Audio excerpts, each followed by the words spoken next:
guys? Chris from Chesapeake String. Really excited about this mesh review that I'm going to be bringing you. This is Michigan String Up's Michigan Mesh. I dare you to say that 10 times fast. But this is probably some of the best mesh I've dealt with in a long time.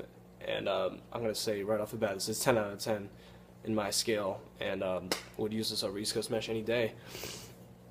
So right out of the packaging, you're going to get this overwhelming, awesome aroma of some Christmas citrus smell that I can't identify, and neither can he, but it smells fantastic.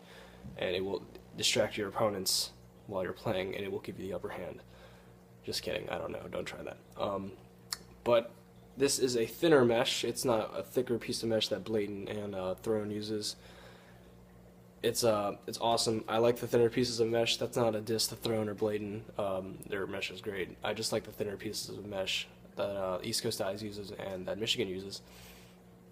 It's really soft, really easy to string, and it's soaked. The wax has soaked all the way through, rather than just coating on top of the mesh like most meshes are.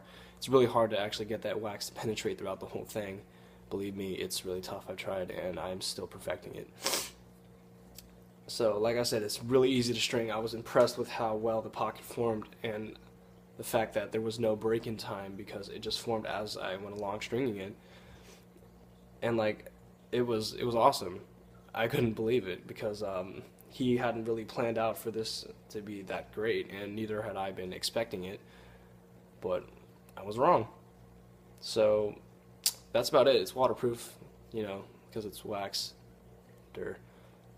And go buy a piece of his mesh, please. It's his Instagram name is Michigan String Ups.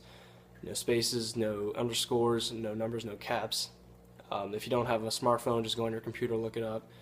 It's I don't even know how to explain this. I don't have words for it. It's amazing, really. He's charging $10 a piece, so make sure you go pick him up while they're cheap. And subscribe. I'm sorry, not subscribe. Follow his Instagram account, because he's got a lot of sick sticks up there. So I did promise the pattern for this head. Like I said, this is a Brine Clutch Elite NFHS spec. So I did a triangle top string, which took up the first two holes. Did an interlock on the third.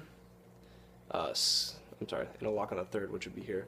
This is a nylon that I use up here, so don't worry about that. That would be a skip, interlock, skip, interlock, skip, interlock, triple stack SI. But what I did was I skipped the last mesh hole and just went through the first two and then pulled it tight, which gave me a really nice channel. Not too tight to the point when it doesn't snag the ball and give you a lot of whip. So I skipped one while doing that, and then I did a one, skip, and then tie off, and then I went to the next one and wrapped around so it wouldn't slip. And then I did a shared double bottom string, 9-diamond bottom string. So that's on the 9-diamond row after the tie off, and that gives you this really nice mid-high pocket, and it is legal. I got a 3-5 diamond U on the 9-diamond rows with the nylon. So thanks guys for watching. Make sure you go follow Michigan String Ups on Instagram, and comment and subscribe, and I'll see you guys later. Thanks.